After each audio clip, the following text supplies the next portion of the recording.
What if the headlines you're seeing today were written thousands of years ago?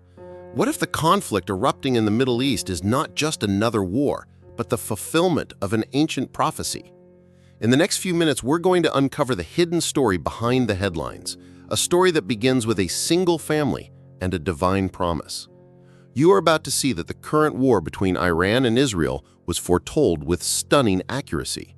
Stay with us as we connect the dots between ancient texts and today's breaking news.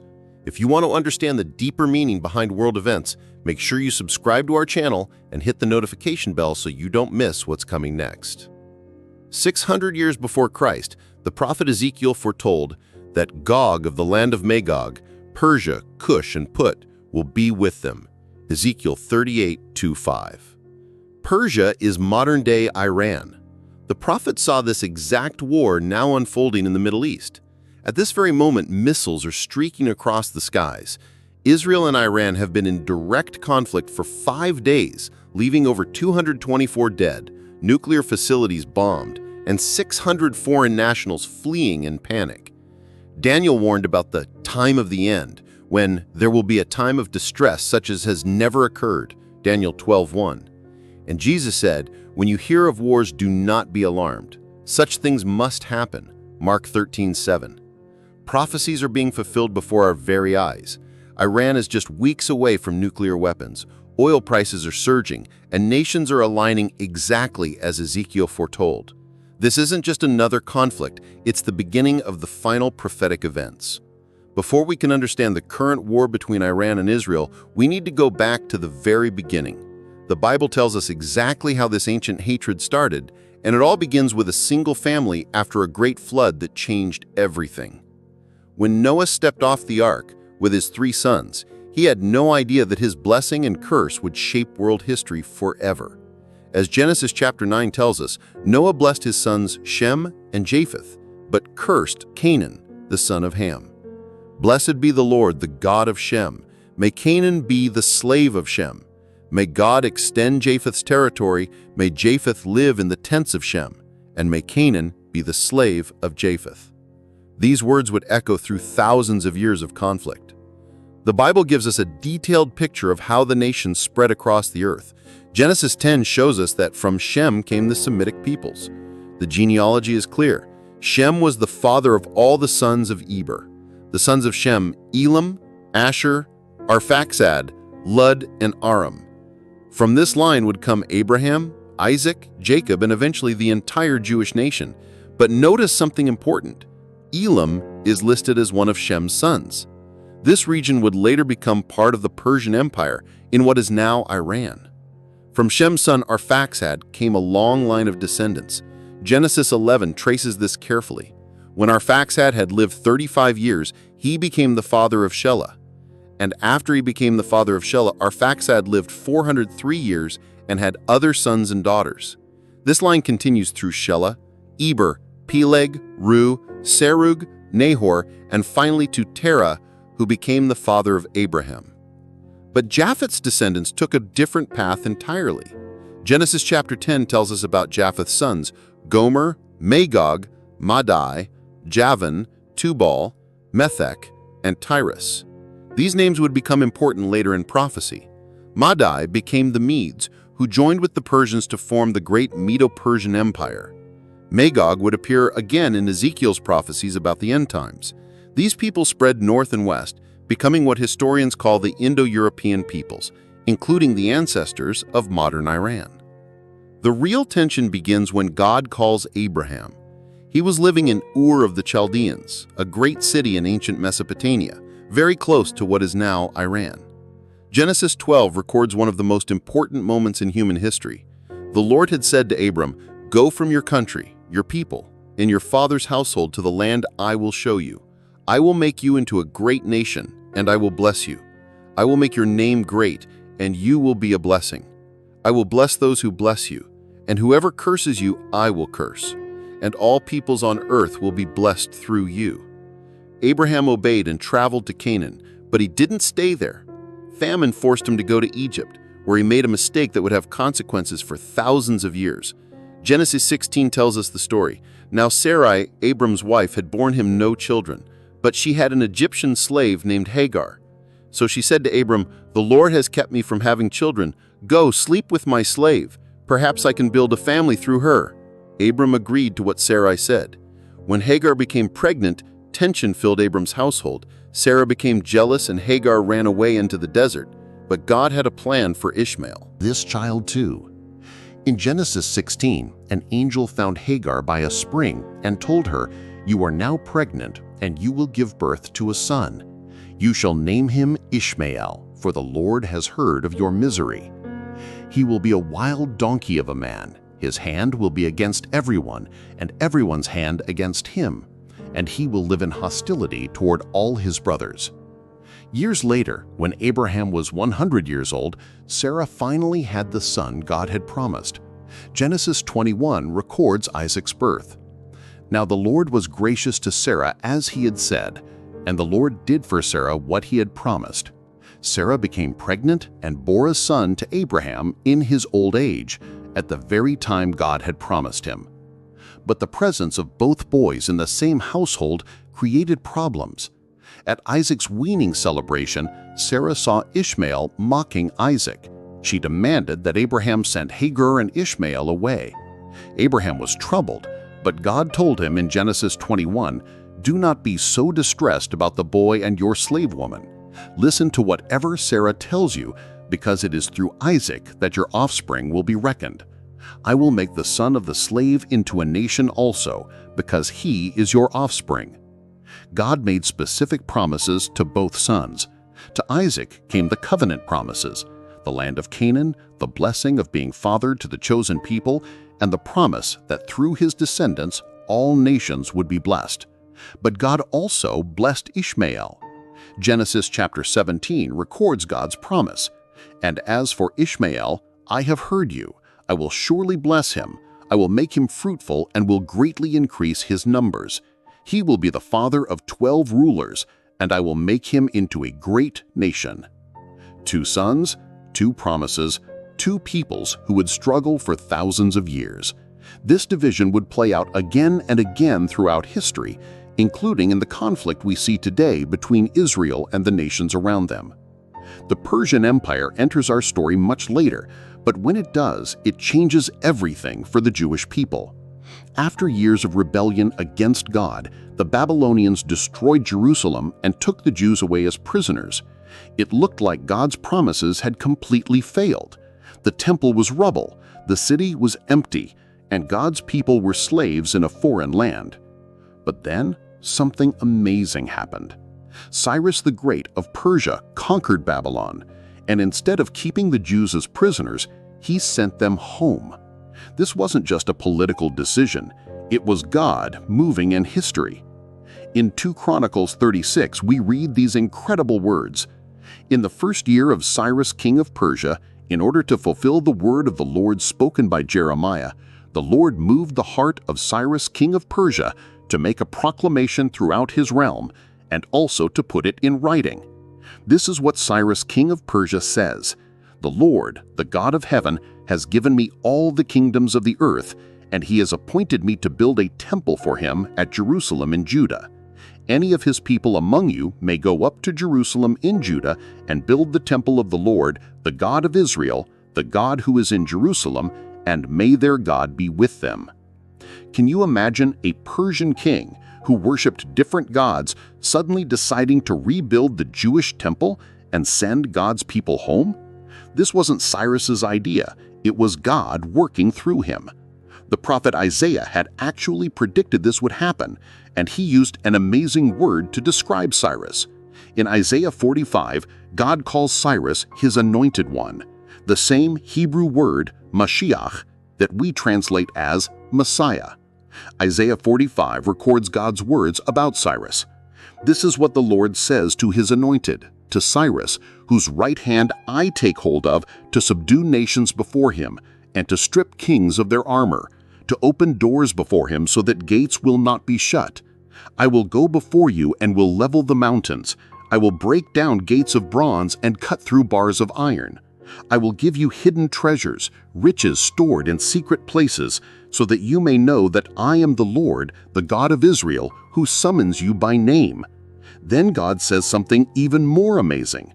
I summon you by name and bestow on you a title of honor, though you do not acknowledge me.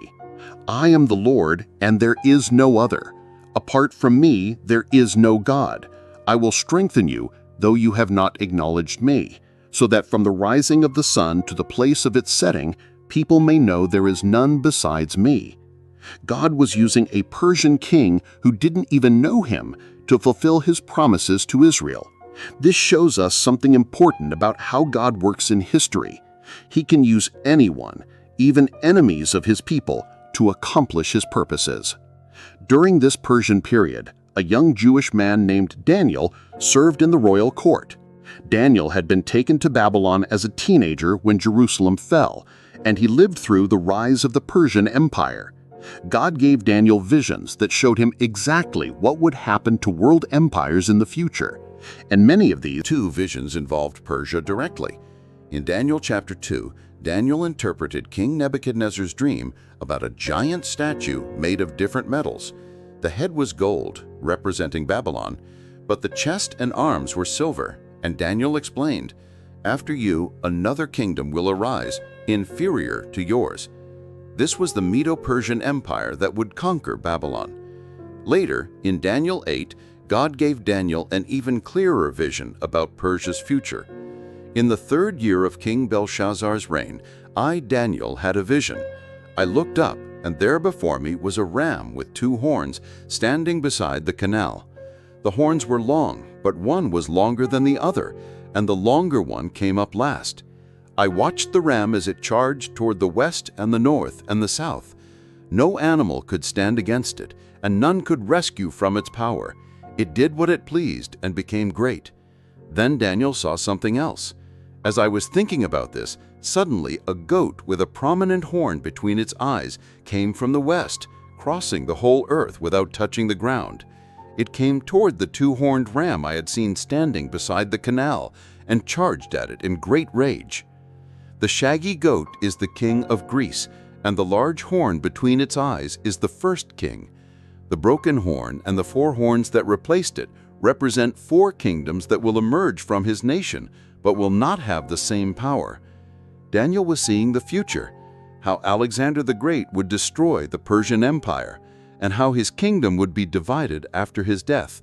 But more importantly, he was seeing that Persia would always be part of God's plan, even into the end times.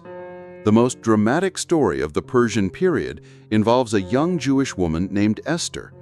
The Persian king Ahasuerus was looking for a new queen after banishing Queen Vashti for disobedience. Esther was chosen, but she kept her Jewish identity secret on the advice of her cousin Mordecai, who had raised her. Meanwhile, a man named Haman had risen to power in the Persian court. He hated the Jews, especially Mordecai, who refused to bow down to him. Haman decided to destroy not just Mordecai, but every Jew in the entire Persian Empire. The book of Esther, chapter 3, tells us that Haman cast lots to choose the day for this genocide. The king agreed, and letters were sent throughout the empire ordering the destruction of all Jews on a specific day. But God had placed Esther in the palace for exactly this moment. When Mordecai learned of the plot, he sent word to Esther, challenging her with these famous words from Esther 4. "Do not think that because you are in the king's house, you alone of all the Jews will escape. For if you remain silent at this time, relief and deliverance for the Jews will arise from another place, but you and your father's family will perish. And who knows but that you have come to your royal position for such a time as this?"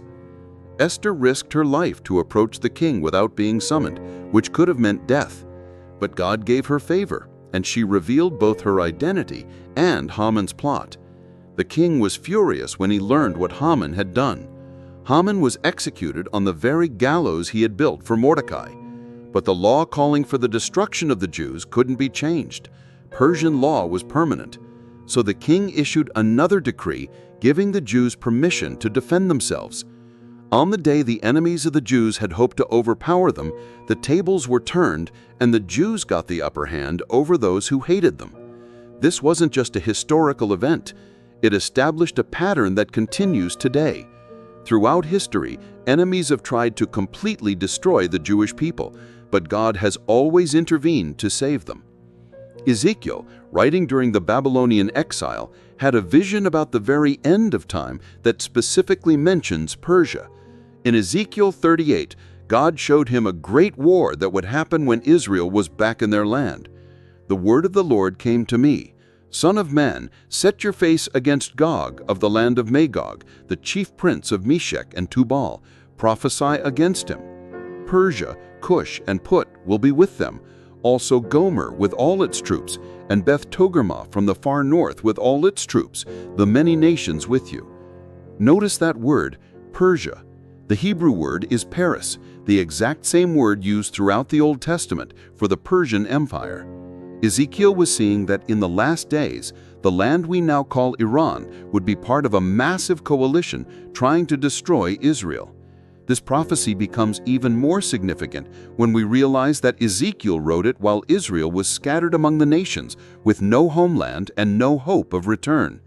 Ezekiel 38 continues, describing a peaceful and unsuspecting people living without walls who have been gathered from the nations, rich in livestock and goods.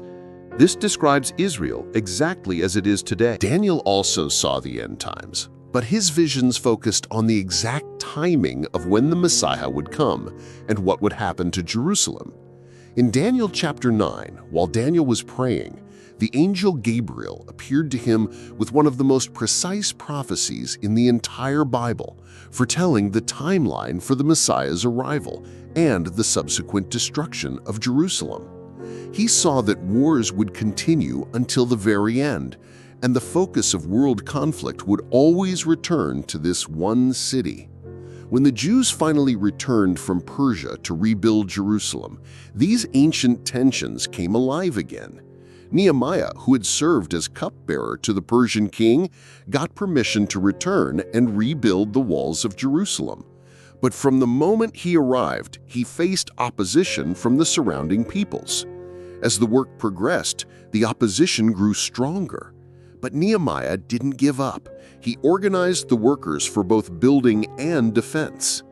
This picture of Jews building with tools in one hand and weapons in the other could describe Israel today, a nation trying to build and develop while constantly defending against enemies who want to destroy them. Finally, the prophet Jeremiah spoke directly about the region we now call Iran. In Jeremiah chapter 49, he prophesied specifically against Elam, which was in the heart of ancient Persia. He foretold of a complete judgment against Elam, but then added something that points to the future. "Yet I will restore the fortunes of Elam in days to come, declares the Lord." This prophecy has two parts, judgment followed by restoration. Some of this happened in ancient times, but the phrase "in days to come" or "latter days" in Hebrew suggests something still future, something connected to the end times. What makes this prophecy especially interesting is that Elam was known for its archers. The bow of Elam was famous. Today, Iran is known for its missiles, which are basically modern arrows shot from modern bows. Could Jeremiah have been seeing Iran's modern military capabilities being broken in the last days? Everything we see happening between Iran and Israel today has roots that go back thousands of years. The ancient hatred between the descendants of Isaac and the Persian peoples isn't just politics, it's the continuation of a spiritual battle that started in the very beginning and will only end when God Himself intervenes. Now that we've seen how this conflict began in the pages of Scripture, we need to look at what's been happening in recent times. The ancient prophecies didn't stay locked in the past, they started coming alive in the modern world in ways that would shock even the prophets who wrote them. Everything changed on May 14, 1948. After nearly 2,000 years of being scattered, the Jewish people did the impossible. They came back to their ancient homeland and declared the rebirth of Israel. This was the literal fulfillment of one of the most dramatic prophecies in the entire Bible, the vision of the Valley of Dry Bones in Ezekiel 37. When Israel declared independence, the reaction was immediate and violent. Every surrounding Arab nation attacked at once. But something strange happened. Iran's reaction was completely different. At that time, Iran was ruled by Shah Mohammad Reza Pahlavi, and he actually recognized Israel and established diplomatic relations.